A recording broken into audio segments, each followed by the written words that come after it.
You're too old for me now, Marcus said like it was no big deal, as if he wasn't ending our 15-year marriage.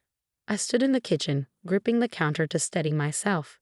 He kept scrolling on his phone, not even looking at me. My name is Olivia. I'm 38. I never thought the man I supported through medical school, the man whose loans I helped pay, the man whose dream home I helped build, would say this to me. Sophia understands me better, he added, smirking. She's young, full of energy, 22. Remember what that was like? Well, maybe not anymore. I took a deep breath, my fingers brushing over the smooth countertop I had picked when we remodeled just 3 years ago. When were you planning to tell me about Sophia? He shrugged, his expensive watch, my anniversary gift to him, shining in the light. I'm telling you now, she's moving in next week. You should start packing. Pack? I asked, keeping my voice calm though my heart pounded. This is my house too, Marcus. He finally looked at me with a smug smile. Actually, it's not. Everything is in my name, the house, the cars, even that little yoga studio you run. Did you really think I'd put a housewife's name on anything important? Housewife. The word stung. I had built my yoga studio from nothing while supporting his career. But to him, I was just someone who stayed home. We're married, Marcus. Everything we built together.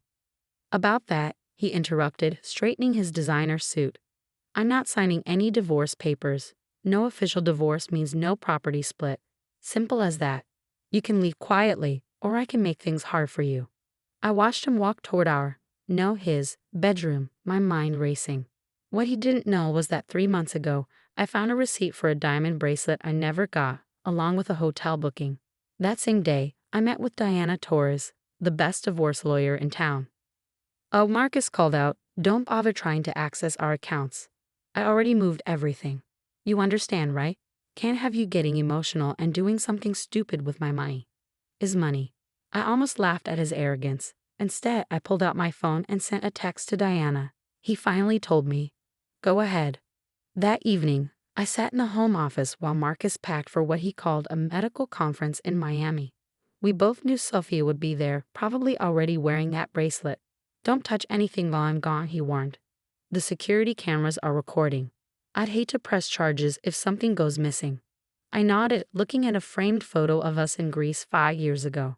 How long have you been planning this, Marcus? He thought for a moment. Does it matter? You're not a bad person, Olivia. You're just not what I need anymore. Sophia is fresh, exciting. She doesn't come with all this history, like our life together was just baggage. I thought about the nights I stayed up helping him study, the vacations I skipped so he could build his career, the dreams I put on hold for him. You're right, I said softly. History doesn't matter when you're rewriting it. He frowned, confused by my calmness. He expected me to cry, to beg, to make a scene. Just be gone when I get back, he sighed. Sophia already picked new furniture. Time for a fresh start. After you left, I waited 30 minutes and made 2 calls. First, to Diana. He's gone. How soon can we move forward? Everything is ready, she said. He won't know what hit him.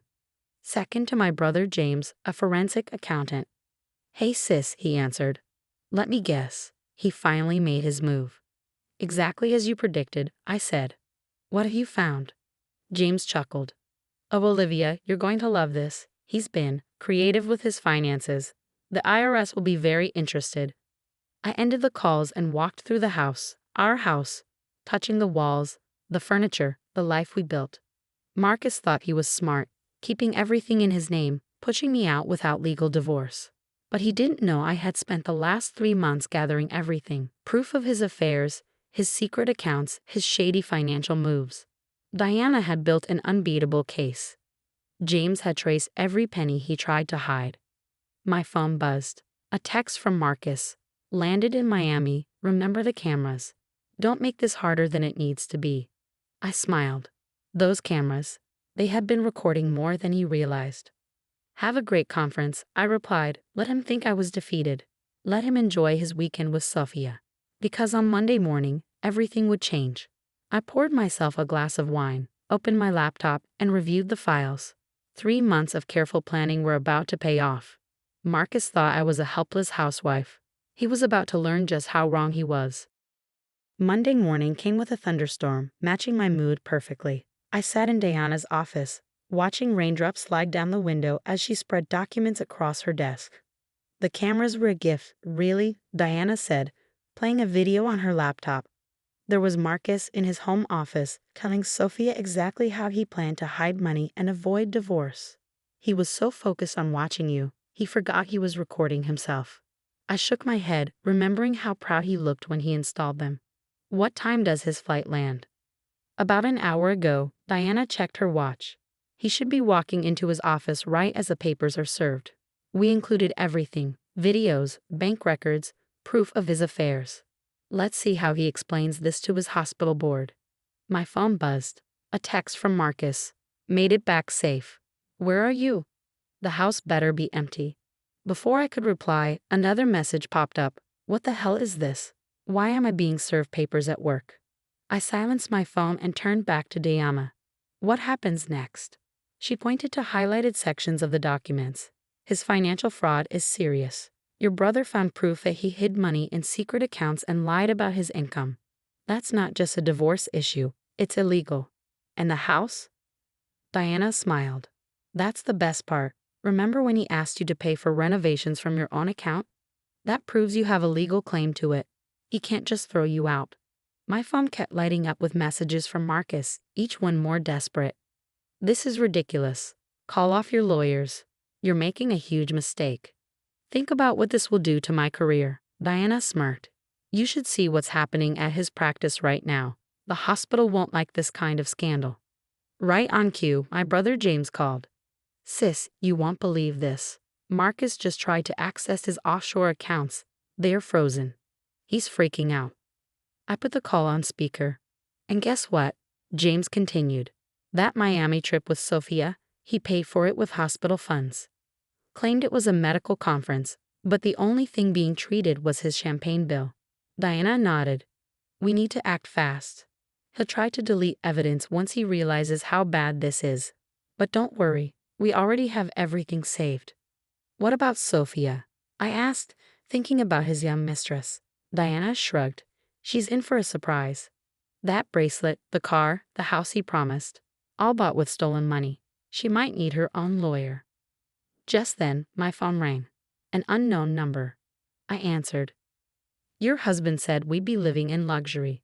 Sophia snapped. Now they're saying I have to return everything. This is your fault. I laughed. No, Sophia. This is what happens when you trust a man who lies for a living. Good luck. I hung up and turned back to Diana. What's next? We wait, she said confidently. The evidence is airtight. Between the fraud, the cheating, and his hidden money, he's the one in trouble now. Want to see your settlement offer? She handed me a document listing what I would get: half of all assets, way more than Marcus claimed existed, full ownership of the house, and financial compensation for all the years I supported him. Another text from Marcus. Please, can we talk? I made a mistake. We can fix this. Diana saw me looking at my phone and shook her head. Don't answer. Let him sweat. He's realizing his perfect plan just exploded. I thought back to his words from days ago. You're too old for me now. Funny how quickly his tone had changed now that he was losing everything. James called again. Marcus's hospital privileges are suspended. Oh, and those patients he overcharged. They're coming forward. I looked outside at the stormy sky, feeling calm for the first time in weeks. Marcus thought I would cry, beg, walk away quietly. Instead, I had planned, prepared, and waited. Diana's phone rang. It was Marcus's lawyer. She put it on speaker. My client is willing to negotiate, he said, sounding exhausted. He's prepared to offer a generous settlement. Diana's voice was cold. Your client is in no position to offer anything. We're going after everything he tried to hide. He should be looking for a criminal lawyer. After hanging up, Diana turned to me. Ready for phase 2. I smiled. Marcus thought he had control. Now it was my turn. 2 weeks later, I sat in my yoga studio, looking over the final divorce papers. The morning sun filled the space I had built, the space Marcus once tried to claim as his. My phone buzzed with a message from James. You're not going to believe this. Marcus just tried to leave the country. Airport security stopped him. I wasn't surprised. In the past 2 weeks, his life had completely fallen apart. The hospital fired him after discovering his financial crimes. His reputation was ruined. Even Sophia had turned against him, suing him after realizing she might be involved in his fraud. Moments later, Diana called. The judge approved everything, she said proudly. The house is officially yours, and you're getting half of all assets, including those offshore accounts he thought we wouldn't find. How does it feel to be a millionaire? I smiled as my yoga students arrived. It feels like justice. Oh, and Olivia, Diana added, Marcus's lawyer called. He's desperate to make a deal to avoid jail. Funny how things change when you're facing prison time. After the call, I stepped into class, greeting my students. They didn't know the details of my divorce, but they had noticed the change in me, how I stood taller, how my smile was real this time. Today's focus is balance, I told them, and knowing your own strength. That afternoon, I returned home, my home now. The security cameras Marcus had installed to spy on me were gone. I had replaced them with my home. His expensive furniture, the ones Sophia planned to get rid of anyway, had been donated to a women's shelter. My phone buzzed again. This time, it was Marcus. Please, his message read, I'll sign whatever you want. Just stop the investigation. I can't go to jail. I thought about replying but decided not to. Let him feel what it was like to be powerless, to have someone else decide his future. Instead, I called James. The IRS is all over his records, my brother said. This will keep him busy for years. And Sophia. She's talking to investigators in exchange for immunity. Apparently, she knows a lot about his schemes. I ended the call and stepped outside to my back patio, the same place where Marcus once told me I was too old for him. The garden I had planted was blooming, roses climbing the trellis I had put up last spring. Everything looked brighter now. Diana called with more news. The hospital is doing a full audit of his practice. They're reaching out to his patients about possible overcharging. His medical license is at risk. He never thought it would end this way, I said. They never do, Diana replied. Men like Marcus think they can get away with anything. They forget actions have consequences. That evening, I had a small dinner with James, Diana, and a few close friends who had stood by me. We sat around the dining table, the same table where Marcus used to ignore me while texting Sophia. To new beginnings, James toasted. And to justice, Diana added with a smile. My phone buzzed one last time. Another message from Marcus. I'm sorry, I never should have underestimated you. For the first time, his words were true. He had underestimated me. He thought I was weak, too dependent, too old to fight back. He never realized that while he was planning a future with Sophia, I was quietly gathering evidence, building my case, preparing for this exact moment. I deleted his message. He didn't deserve another second of my energy. I looked around at my friends, my home, my new life. I felt nothing but gratitude. Marcus had tried to throw me away, to make me feel small. Instead, he had pushed me to reclaim my power. To knowing your worth, I said, raising my glass, and never letting anyone tell you otherwise. As we celebrated, I thought about everything I had learned. Age wasn't a weakness, it was wisdom. It was strength. While Marcus and Sophia played checkers, I played chess, and in the end, that made all the difference. Tomorrow, I would wake up in my home, teach at my studio, and continue building my life. Stronger, wiser, and happier than before. The best revenge wasn't just surviving. It was thriving.